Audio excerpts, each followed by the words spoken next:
నమస్కారం MCN news కు స్వాగతం. ఈనాటి ముఖ్యాంశాలు. పలమనేరు పట్టణంలోని వైఎస్ఆర్ కాంగ్రెస్ పార్టీ కార్యాలయానికి విచ్చేసిన మాజీ మంత్రి పెద్దిరెడ్డి రామచంద్రారెడ్డి. ఆయనకు ఘన స్వాగతం పలికిన మాజీ ఎమ్మెల్యే వెంకటే గౌడ నాయకులు. శనివారం న్యాయస్థాన భవనంలో జరిగిన జాతీయ లోక్ అదాలత్ కార్యక్రమానికి హాజరైన పలమనేరు నియోజకవర్గ పరిధిలోని కక్షిదారులు. వార్తల్లోని వివరాలు. పలమనేరు పట్టణంలోని వైఎస్ఆర్ కాంగ్రెస్ పార్టీ కార్యాలయానికి మాజీ మంత్రి పెద్దిరెడ్డి రామచంద్రారెడ్డి విచ్చేశారు. ఆయనకు మాజీ ఎమ్మెల్యే వెంకటే గౌడ నాయకులు ఘన స్వాగతం పలికారు. ఈ నెల 9వ తేదీ వైఎస్ జగన్మోహన్ రెడ్డి పూతలపట్టు మండలం బంగారుపల్లెం వస్తున్న నేపథ్యంలో వైఎస్ఆర్ పార్టీకి చెందిన నాయకులు కార్యకర్తలు ఆంధ్రప్రదేశ్ సరిహద్దు ప్రాంతం నుండి రోడ్డు మార్గాన బంగారుపల్లెం చేరుకుంటారని, నియోజకవర్గ నాయకులు కార్యకర్తలు ఆయన్ను వెన్నంటే ఉండి ప్రజలకు ఎలాంటి ఇబ్బందులు కలగకుండా చర్యలు మనమే తీసుకోవాలని సూచించారు. బంగారుపల్లెం మామిడి రైతులకు గిట్టుబాటు ధరలు లేక అనేక ఇబ్బందులు పడుతున్నారని, వారికి అండగా ఉండి రాష్ట్ర ప్రభుత్వం మామిడి రైతులకు గిట్టుబాటు ధరలు కల్పించే విధంగా ఒత్తిడి తీసుకువస్తారని, జగన్మోహన్ రెడ్డి వారికి అండగా ఉంటారని తెలిపారు.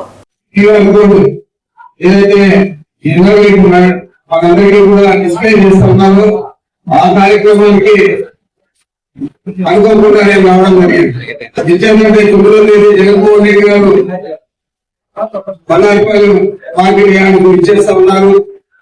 మరి దారి కూడా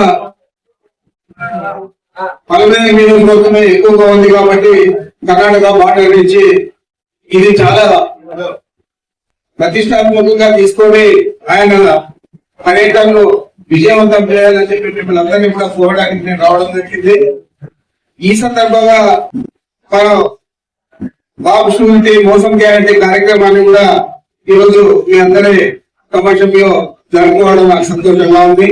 తప్పకుండా ఈ కార్యక్రమాన్ని ఇప్పటికే మీ మాజీ శాసనసభ్యులు ఇన్ఛార్జి పలమనేరు నియోజకవర్గం వారి ఆధ్వర్యంలో నియోజకవర్గ స్థాయిలో జరిగింది.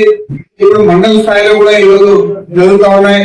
దీన్ని గ్రామ స్థాయికి తీసుకుపోవాల మండల పార్టీ కన్వీనర్లు, తర్వాత అభివృద్ధి శాసనసభ్యులు కూడా ఆ గ్రామాలు కనిపించే విధంగా మనం ఇదంతా కూడా 4 వారాలలో పూర్తి చేయాలని చెప్పి ఏదైతే మన నాయకుడు జగన్మోహన్ రెడ్డి గారు ఆదేశాలు ఇచ్చారు, ఆ ఆదేశం ప్రకారం తప్పనిసరిగా దీన్ని గ్రామాలకు తీసుకుపోవాలా. దీన్ని బాగా మనం అమలు చేయగలిగితే దీని ఫలితం తప్పనిసరిగా వైఎస్ఆర్ కాంగ్రెస్ పార్టీ విజయానికి అన్ని రకాల కూడా ఉపయోగపడుతుంది. 9వ తేదీ మాత్రం మనం బార్డర్ నుంచి 8 గంటల కల్లా వాళ్ళు వస్తారు. బాగా 6-7 గంటల కల్లా అక్కడి నుంచి ఈ కార్యక్రమం విజయవంతం చేసేదానికి అందరూ కూడా కృషి చేయాలా. తప్పనిసరిగా మేము కృషి చేసాం. జగన్మోహన్ రెడ్డి ఇంటి నుంచి ఇంకే వెళ్ళిపోదాంలే అని చెప్పి కాకుండా బాగా ఎందుకంటే మనం బంగారుపల్లెంలో తప్పుకోవాలని చెప్పి ఆ కార్యక్రమాన్ని కార్యకర్తలు మిత్రులు అందరూ కూడా విజయవంతం చేయాలని మిమ్మల్ని కోరుకుంటూ ఇలాంటి అవకాశం ఈరోజు బాబు షూరిటీ మోసం గ్యారెంటీ ఈ కార్యక్రమం ఎందుకు నిర్వహిస్తున్నామంటే మీకు అందరికీ తెలుసు, 2014లో ఇలాగే తప్పుడు వాగ్దానంలో రుణమాఫీ చేస్తారని ఆ రోజు చెప్పి రుణమాఫీ చేయకుండా అధికారంలో వచ్చినటువంటి మన ముఖ్యమంత్రి నారా చంద్రబాబు నాయుడు గారు ఆ రోజు తప్పు చెప్పి అధికారంలోకి వచ్చాడు. అలాగే ప్రజలు ఆయన నమ్మకుండా 2010లో మన జగన్మోహన్ రెడ్డి గారు నవరత్నాలు చెప్పిన తర్వాత జగన్మోహన్ రెడ్డి గారిని 2019లో ముఖ్యమంత్రిగా మన అందరూ ప్రజలు ఆశీర్వదించడం జరిగింది. మళ్ళీ అలాగే ఇప్పుడు కూటమి ప్రభుత్వం అనేసి కూటమి ప్రభుత్వం ద్వారా 2024లో తప్పుడు వాగ్దానాలు చెప్పి ఈ రోజు అధికారంలోకి వచ్చి ఒక వాగ్దానం కూడా నెరవేర్చకుండా ఈ రోజు కథలు చలాయిస్తున్నారు. దానికోసం మన అధిష్టానం బాబు షూరిటీ మోసం గ్యారెంటీ ఈ కార్యక్రమాన్ని మనం అందరూ ప్రజల్లోకి తీసుకువెళ్ళాలని ప్రతి ఒక్క పంచాయతీలోనూ ప్రతి ఒక్క వార్డులోనూ ఇంటింటికి వెళ్లి అమ్మా జగన్మోహన్ రెడ్డి గారు ఉన్నప్పుడు ఎలా ఉంది పరిపాలన, ఇప్పుడు చంద్రబాబు నాయుడు గారు ఉన్నప్పుడు ఎలా ఉంది పరిపాలన, దీనిపైన మనం అందరూ ఆలోచించి ప్రతి పాంప్లెట్ ఎత్తుపై ఇంటింటికి ఇచ్చి 2029లో మన వైఎస్ జగన్మోహన్ రెడ్డి గారిని మళ్ళీ ముఖ్యమంత్రిగా చేసుకోవాలని మనం అందరూ కలిసి కట్టుగా మనస్ఫూర్తిగా కోరుకుంటూ నాకు ఈ అవకాశం. శనివారం పలమనేరు న్యాయస్థాన భవనంలో జరిగిన జాతీయ లోక్ అదాలత్ కార్యక్రమానికి పలమనేరు నియోజకవర్గ పరిధిలోని పలువురు కక్షిదారులు హాజరయ్యారు. ఈ సందర్భంగా సీనియర్ సివిల్ జడ్జ్ ఆదినారాయణ మాట్లాడుతూ కక్షిదారులు పరస్పర అవగాహనతో రాజీ మార్గం ద్వారా కేసులను పరిష్కరించుకోవడం వల్ల సత్వర న్యాయం పొందవచ్చునని, కేసుల పరిష్కారానికి సంవత్సరాల తరబడి ఎదురు చూడకుండా రాజీ మార్గం ద్వారా సమస్యలను పరిష్కరించుకుంటే సత్వర న్యాయం దొరుకుతుందని, ఇప్పటి వరకు కేసులకు సంబంధించిన ఖర్చులను తిరిగి పొందవచ్చునని తెలిపారు. కానీ ఈ లోక్ అదాలత్లో ఒకసారి పరిష్కారం చేసుకుంటే అంటే సివిల్ కోర్టులో, క్రిమినల్ కోర్టులో ప్రత్యామ్నాయ మార్గం, ప్రత్యామ్నాయ తీర్పులు అనేది ఉంటాయి. ఈ లోక్ అదాలత్లో ఇచ్చిన జడ్జిమెంట్ ను అంటే ఆ ఆర్డర్ ని దాన్ని ఛాలెంజ్ చేయడానికి కూడా అవకాశం ఉండదు. ఇదే తుది తీర్పు. ఖచ్చితంగా అది ఒక కక్షిదారులకి సంవత్సరాల తరబడి కోర్టు చుట్టూ తిరుగుతున్న వారికి వాళ్ళకి ఒక సువర్ణ అవకాశం ఇది. ఎందుకంటే ఈ అవకాశాన్ని ప్రతి ఒక్కరు సద్వినియోగం చేసుకుంటే వ్యయ ప్రయాసాలకు గురి కావాల్సిన అవసరం లేదు. వాళ్ళకు సివిల్ కేసుల్లో కట్టిన ఫీజు అయితే గవర్నమెంట్ రీఫండ్ చేస్తుంది. బ్యాంకుల చుట్టూ కొంతమంది బ్యాంకుల్లో లోన్ తీసుకొని ఈ టైంలో కట్టలేకపోవడము, డ్యూలు కట్టలేక లాస్ కావడం అలాంటి సందర్భంలో కూడా మనం చూస్తూ ఉంటాం. బ్యాంక్ అధికారులు కూడా వచ్చినారు కాబట్టి వాళ్ళతో కూర్చొని వడ్డీ లెస్ చేసుకోవడము లేదా వన్ టైం సెటిల్మెంట్ చేసుకోవడము, ఈ అవకాశాన్ని వాళ్ళకు బ్యాంకులు కూడా ఈ లోక్ అదాలత్ అయితే మీకు ఆపర్చునిటీ ఇస్తారు. కాబట్టి ఈ అవకాశాన్ని సద్వినియోగం చేసుకుని ప్రతి ఒక్కరు లోక్ అదాలత్ లో అన్ని కేసులని పరిష్కారం చేసుకునే దానికి వ్యయ ప్రయాసాలు గురి కాకుండా ఉండేదానికి ప్రయత్నించాలని చెప్పేసి కోరుతూ ఈ అవకాశాన్ని ఇచ్చిన పెద్దలందరికీ ధన్యవాదాలు. సమస్యని పరిష్కారానికి ఇద్దరు కక్షిదారులకి ఒక అవకాశం ఇచ్చి, ఒకవేళ వాళ్ళు రాగలిగితే ఒక అవార్డు రూపంలో ఈ bench Lok Adalat bench pass చేయడం జరుగుతుంది. ఇక్కడ ఫిజిసే ఉంటారు. సో అందువల్ల దీని వల్ల ఉపయోగం ఏంటంటే ఒకరి నచ్చకపోవడం అంటూ ఏమన్నది, ఎందుకంటే ఇద్దరు కూర్చొని మాట్లాడుతున్నారు కాబట్టి ఇద్దరికి నచ్చినట్టేనే అవార్డు పాస్ చేస్తారు. సో దాని వల్ల ఏంటంటే అప్పీల్ అంటూ ఏమీ ఉండదు. ఇక్కడ ఒక అవార్డు పాస్ చేస్తే ఆ సమస్య పరిష్కారం ఇద్దరితో సమాప్తం. కానీ కొన్ని సందర్భాల్లో ఏంటంటే మనం రెగ్యులర్ కోర్టులో కనుక ఒక జడ్జిమెంట్ ఇస్తే అది సుప్రీం కోర్టు వరకు వెళ్తుంది. అంటే సుప్రీం కోర్టు ఒక సమస్యకు పరిష్కారం ఎక్కడ దొరుకుతుందంటే ఒకవేళ పార్టీస్ అనుకుంటే సుప్రీం కోర్టు వరకు వెళ్ళొచ్చు అన్నట్టు. కానీ ఇక్కడ అలా కాదు. ఇక్కడ ఏంటంటే ఆ పార్టీస్ ఏంటంటే ఇక్కడతో ఆ సమస్యకి పరిష్కారం జరుగుతుంది. అల్టిమేట్ గా ఏంటంటే ఆ రెజల్యూషన్ అయిందా లేదా, that dispute has been resolved or not, అదే మెయిన్ ఇంపార్టెంట్. సెకండ్ ఏంటంటే మీరు సివిల్ కేసెస్ చేసేటప్పుడు సివిల్ కేసెస్ ఏంటంటే కోర్టులో సూట్ దావా వేయాలంటే కొంత కోర్ట్ ఫీ కూడా కట్టున్నారు. ఆ కోర్ట్ ఫీ ఏంటంటే రెగ్యులర్ కోర్టులో ఏంటంటే ఒకవేళ కోర్ట్ ఫీ డిగ్రీ అయితే ఆ కోర్ట్ ఫీ తోతో పాటు కాస్ట్ మెగాస్. కానీ ఇక్కడ అలా కాదు. ఎవరైతే కోర్ట్ ఫీ కట్టుంటారో వాళ్ళకి మళ్ళా ఆ కోర్ట్ ఫీ కట్టిన కోర్ట్ ఫీ కూడా రిటర్న్ చేయడం జరుగుతుంది ఒకవేళ లోక్ అదాలత్ లో అవార్డు పాస్ చేసి. సో దీని వల్ల ఏంటంటే ఉపయోగాలు, ఒక ఫస్ట్ ఉపయోగం ఏంటంటే ఒకరికి నిరాశ ఉండదు. అంటే ఇద్దరు మాట్లాడుకుని ఒక డిస్ప్యూట్ రెజల్యూషన్ తీసుకున్నారు కాబట్టి ఎవరికి నిరాశ. సెకండ్ ఏంటంటే ఏదైతే కోర్టులో జరిగిన కోర్ట్ ఫీ ఉంటుందో అది వెనక్కి వస్తుంది. సో ఇక్కడ ఏంటంటే సివిల్ కేసెస్ ముఖ్యంగా లోక్ అదాలత్ లో ఎలాంటి కేసెస్ పరిష్కరించుకోవచ్చు అంటే అన్ని సివిల్ కేసెస్, దీనికి రిస్ట్రిక్షన్స్ అంటూ ఏం లేదు. కోర్టులో చేసిన సివిల్ కేసెస్ అన్ని పరిష్కరించుకోవచ్చు. అంటే ఇక్కడ జూనియర్ సివిల్ జడ్జెస్ కోర్టు నుంచి సుప్రీం కోర్టులో ఉన్న అన్ని సివిల్ కేసెస్ కూడా పరిష్కరించుకోవచ్చు. అలాగే పిఎల్సీలు పిఎల్పీలు కూడా చేసుకోవచ్చు. ఈ నెల 9వ తారీఖున వైఎస్ఆర్సీపీ అధినేత జగన్మోహన్ రెడ్డి పూతలపట్టు నియోజకవర్గంలోని బంగారుపాళ్యం మార్కెట్ యార్డ్ దగ్గరికి మామిడి రైతులకు చంద్రబాబు ప్రభుత్వం చేస్తున్న ద్రోహాన్ని ప్రజలకు తెలియజేయడానికి, రైతుల కన్నీళ్లు తొడవడానికి వస్తున్న సందర్భంగా పెద్ద ఎత్తున కార్యకర్తలు, అభిమానులు బంగారుపాళ్యం చేరుకోవాల్సిందిగా ఉమ్మడి చిత్తూరు జిల్లా వైఎస్ఆర్సీపీ అధ్యక్షులు భూమన కరుణాకర్ రెడ్డి పిలుపునిచ్చారు. వైఎస్ఆర్ కాంగ్రెస్ పార్టీ ఉమ్మడి చిత్తూరు జిల్లా కార్యవర్గ సభ్యులకి, ప్రధాన కార్యదర్శులకి, ఉపాధ్యక్షులకి, కార్యవర్గ సభ్యులకి, అలాగే జిల్లా వ్యాప్తంగా ఉన్న అనుబంధ విభాగాల అధ్యక్షులకి, అందులో ఉన్న కార్యదర్శులకి, ప్రధాన కార్యదర్శులకి, కార్యవర్గ సభ్యులకి, మన పార్టీలో ఉన్నటువంటి ముఖ్య నేతలు, కార్యకర్తలు జగనన్న కోసమని అవిశ్రాంతం కష్టపడేటువంటి ప్రతి ఒక్కరికి కూడా వినయపూర్వకమైనటువంటి నమస్కారాన్ని తెలియజేస్తూ, ఈ నెల 9వ తారీఖున మన ప్రియతమ నాయకుడైన జగన్మోహన్ రెడ్డి గారు ఈ నెల 9వ తారీఖున పూతలపట్టు నియోజకవర్గంలోని బంగారుపాళ్యం మార్కెట్ యార్డు దగ్గరకి మామిడి రైతులకు చంద్రబాబు గారి ప్రభుత్వం చేస్తున్నటువంటి ద్రోహాన్ని ప్రజలకు తెలియపరచడానికి, అక్కడ రైతులు పడుతున్నటువంటి ఆ రైతుల కన్నీళ్లను తుడవటానికి వస్తున్న సంగతి మీకందరికీ కూడా తెలిసిందే. మనమందరము కూడా మన నాయకుడు వస్తున్నటువంటి ఈ కార్యక్రమంలో పెద్ద ఎత్తున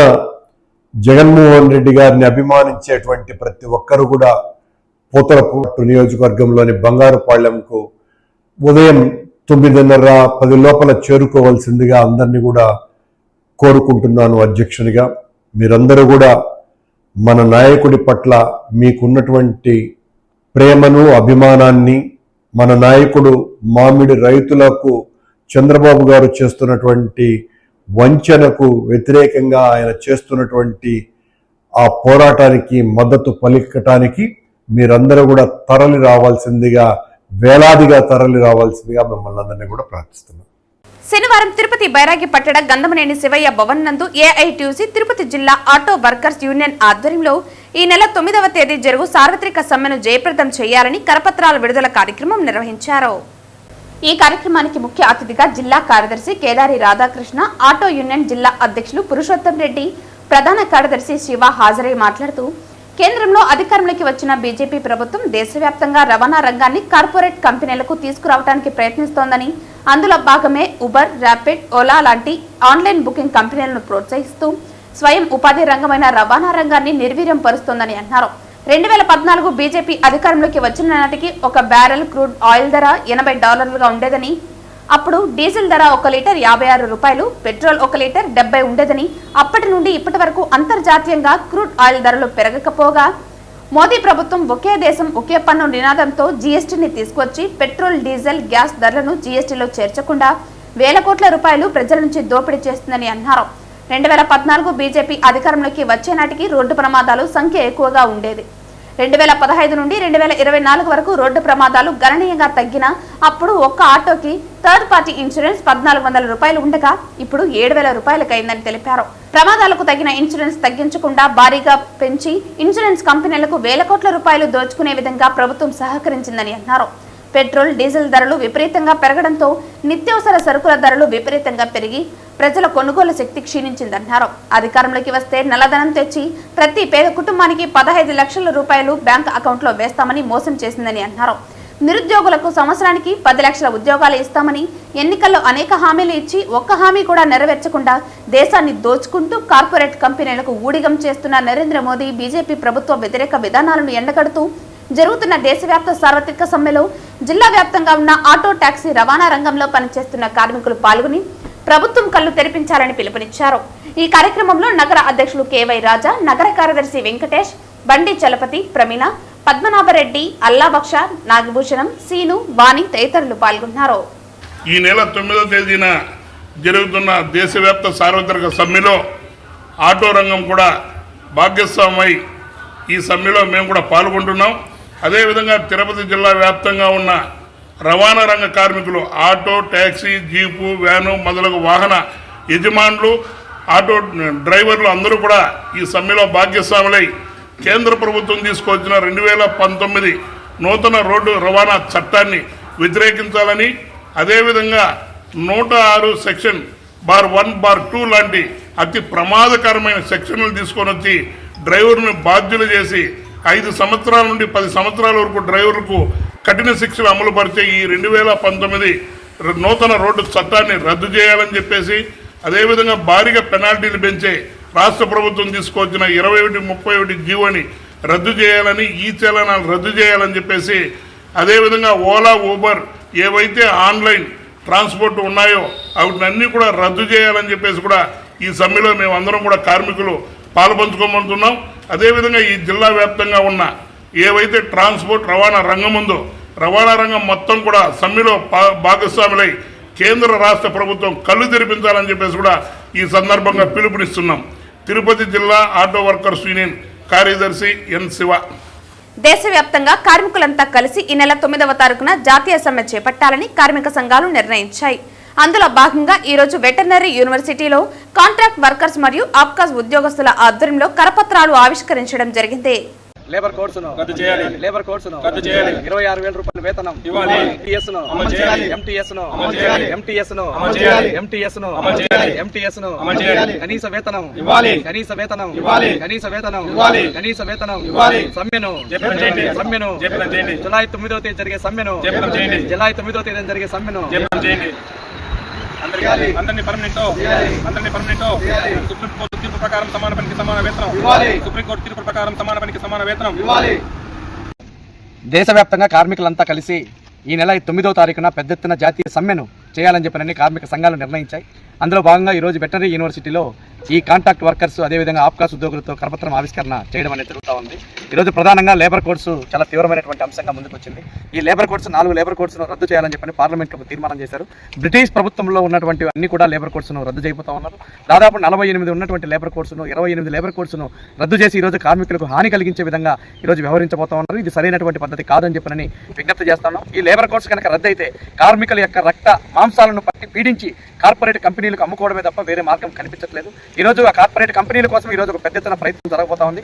అందులో భాగంగానే ఈరోజు లేబర్ కోడ్స్ తీసుకురావడం అనేది జరిగింది. కాబట్టి ఈ లేబర్ కోడ్స్ రద్దు చేయాలని చెప్పని CITU అదేవిధంగా మిగతా అన్ని సంఘాలు కలిపి ఈరోజు పెద్ద ఎత్తున కరపత్రం ఆవిష్కరణలు ఆందోళన కార్యక్రమాలు నిర్వహించడం అనేది జరుగుతూ ఉంది. కాబట్టి ఈ లేబర్ కోడ్స్ కనుక అమలు అవుతే ఈ దేశంలో ఉన్నటువంటి కార్మిక వర్గం చాలా తీవ్రమైనటువంటి ఇబ్బందులు గురి కావాల్సినటువంటి పరిస్థితి ఏర్పడిపోతా ఉంది. కాబట్టి తక్షణమే లేబర్ కోడ్స్ రద్దు చేయాలి, కార్మిక చట్టాల్లో ఎటువంటి మార్పులు తీసుకురావద్దని చెప్పి అనేది ఈరోజు విజ్ఞప్తి చేస్తాను. దాదాపు భారతదేశ వ్యాప్తంగా దాదాపు 18 కోట్ల మంది ఈరోజు కార్మికులంతా కూడా గలమిప్పబోతా ఉన్నారు. కాబట్టి ఇప్పటికైనా మోడీ ప్రభుత్వం దిగి రావాల్సినటువంటి అవసరం ఉంది.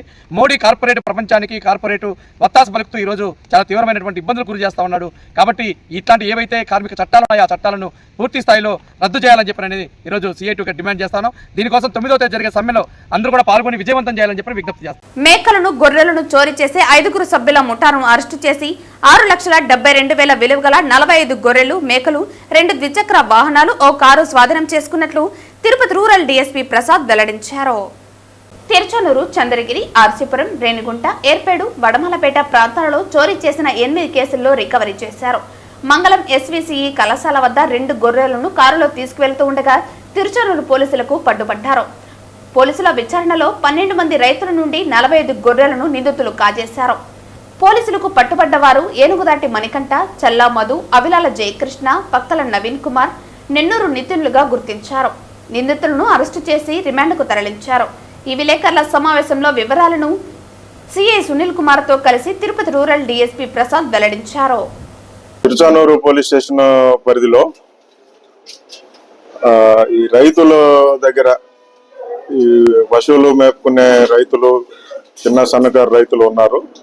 వీళ్ళు పొలాల్లోనూ వాళ్ళ ఇళ్ల దగ్గర పెట్టుకొని మేకలను గొర్రెలను పెంచుకుంటున్న ఈ పరిస్థితుల్లో ఒక దొంగల ముఠ, ఒక 5 వీళ్ళు రేణిగుంటలో ఉన్నారు. వీళ్ళు అందరూ కలిపి ఒక 5 మంది ఉన్నారు.